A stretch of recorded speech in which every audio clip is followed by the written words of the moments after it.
Hi everyone and welcome to another series of video lessons. This series is brought to you by LifeWorks Math Online Tutorials, featuring math vlogs from your tutor man. You might be wondering and have the following inquiries. Apart from the incircle and circumcircle, what other types of circles can be formed using the significant points of concurrency and lines within a triangle? How do you construct and prove the 9-point circle of a triangle? And how do the properties and relationships of the 9-point circle with the other geometric elements still offer valuable insights and inspiration in fields like product design, architecture, education, structural engineering, pattern and motive design, and in computer graphics and visualization? In this video lesson, we will be providing support for grade 9 and grade 10 math. Our aim is to facilitate learning for the following competencies and standards: investigating and analyzing and solving problems involving parallelograms through appropriate and accurate representation, determining the conditions that make a quadrilateral a parallelogram, using properties to find measures of angles, sides, and other quantities involving parallelograms, formulating and finding solutions to challenging situations involving circles and other related terms in different disciplines through appropriate and accurate representations, and solving problems on circles. You may perform the following performance tasks. Create a video illustrating the concepts, construction, and proof of the 9-point circle of a triangle. Discuss the concepts and proving steps with your peers and fellow. You may perform the following performance tasks. Create a video illustrating the concepts, construction, and proof of the 9-point circle of a triangle. Discuss the concepts and proving steps with your peers and family member if preferred.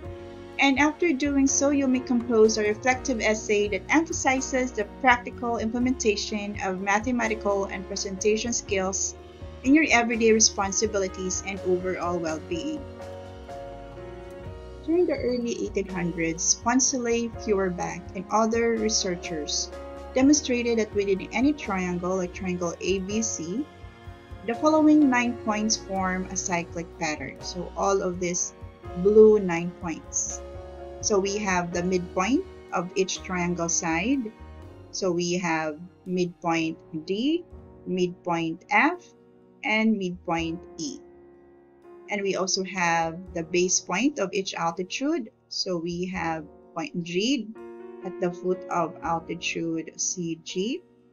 And then we have the base point I and the base point H. And of course, we have the midpoint of the line connecting each triangle vertex and the orthocenter. So in this illustration, the orthocenter is J. So we have line BJ, and the midpoint is L, and then we have line segment AJ, and the midpoint is K, and then we have line segment CJ, and the midpoint is M.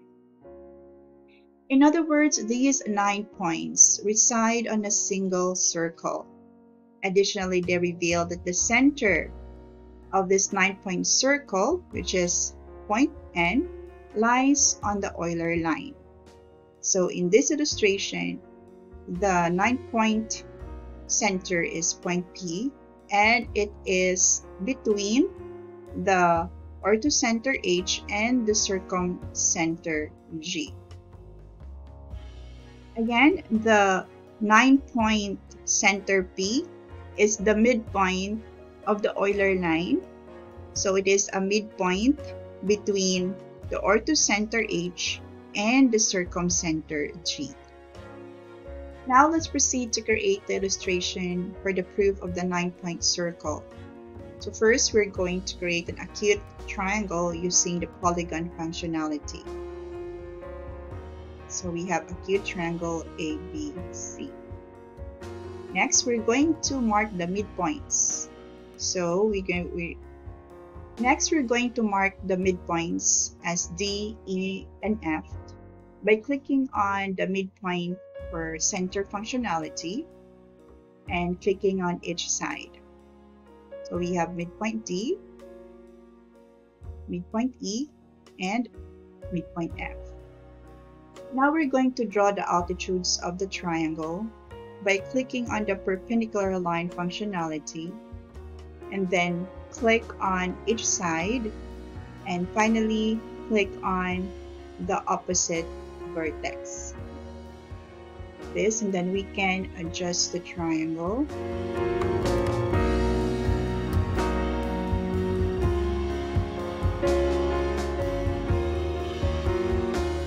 So again, click on the perpendicular line functionality.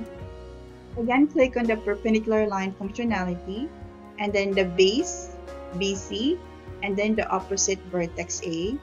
Again, perpendicular line functionality, then the side AC, and then the vertex B. Now we're going to mark each foot or each base of the altitudes as G, H, and I. Again, the intersection of the altitude and the side will be the foot or the base of each altitude. So we have here side BA and altitude C, and we are going to name the foot or the base of this altitude as G. So altitude CG intersects with side AB at point G. So point G is the foot or the base of the altitude. And now for the altitude passing through vertex A, then the base or the foot will be point H, and for the altitude that passes through vertex B, the foot or the base will be point I. We now have the 6 points out of the 9 points for the 9-point circle. We have the midpoints D, E, F, and we have the bases G, H, I. Now we're going to mark the midpoints of the line segments connecting the orthocenter J to the vertices B, A, and C. So for the line BJ, click on midpoint or center, then click on BJ. So we have midpoint K, and we have line segment AJ, and the midpoint is point L. And for line segment CJ, the midpoint is point M. Through visual inspection, we can observe a circle formed by connecting these 9 points. So now let's determine the center of the 9-point circle. Now to locate the center of the 9-point circle, we are going to construct a rectangle. So first, we're going to construct the upper longer side of the rectangle. How? By connecting the midpoints of 2 adjacent sides that are not the base. So we have midpoint D and midpoint E. So we're going to connect it. And then for the lower longer side of the rectangle, we are going to connect the midpoints of the line segments connecting the orthocenter to the vertices of the base. So I'm referring to midpoint L and midpoint M. So we're gonna connect L to M. And for the shorter sides of the rectangle, we are going to connect D and K. So let me rename some of the points. And now for the shorter sides of the rectangle, we're going to connect D with K and E with M. As you can see, we now have the rectangle DEMK. Next, we're going to draw the diagonals of rectangle DEMK by connecting D and M and connecting E and K.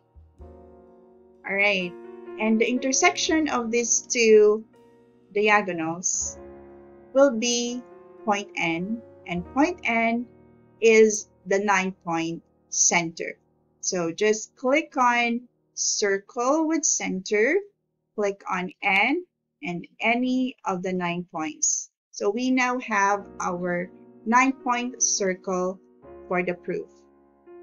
We are now going to study the behavior of the 9-point circle. Let's move the vertices and observe how the 9-point circle behaves. Let's have our first scenario. We're going to have equal base angle of 60. So we're we are going to have an equilateral triangle. All right, so we're gonna move the vertices and then we're going to form a right triangle. We're going to move the vertices in order to form an equilateral triangle.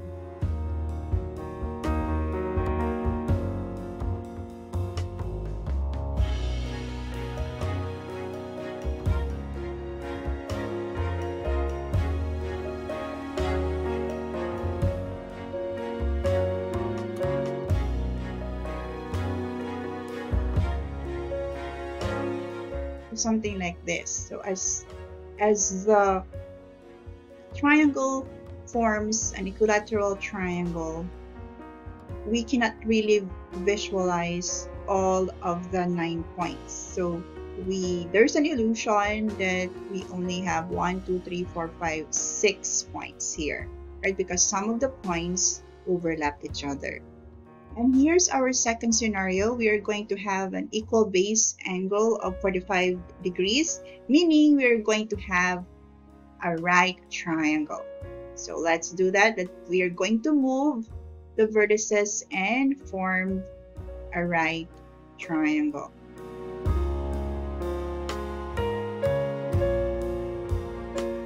There you go. And by inspection, we really cannot visualize all of the 9 points because some points overlap each other. And yes, you are correct. We only have seen something like 4 points there. In having an equilateral triangle or a right triangle with equal bases of 45, we can have the medium size of the 9-point circle. And as we increase one base angle and decrease the other base angle, we are increasing the size of the 9-point circle. And finally, let's observe what would happen to the 9-point circle when we have an obtuse angle. So we're gonna move vertex B. All right. So as you can see, the presence of the obtuse angle increases the size of the 9-point circle. As the obtuse angle becomes larger and larger, the size of the 9-point circle increases. And let me share a personal insight. So each mathematical property of a circle is a mathematical object. And as a math teacher, I represent the Math Society, which has been knocking at the doors of each learner to acknowledge the existence of mathematical objects as natural as human beings, animals, and plants. Our aim is to help everyone see that. This is what math is educating us about. And please let me express some personal insights. So each mathematical property of a circle is a mathematical object. And as a math teacher, I represent the Math Society, which has been knocking at the doors of each learner to acknowledge the existence of mathematical objects as natural as human beings, animals, and plants. Our aim is to help everyone see that. This is what math is educating us about. Just as someone respects the mathematical object as an entity that exists, when someone believes in God, they also respect each person with divinity and reverence, because each one exists and God exists within them. God exists in every realm of mathematics, in every creation, in nature, and humanity. And we can just let each entity exist.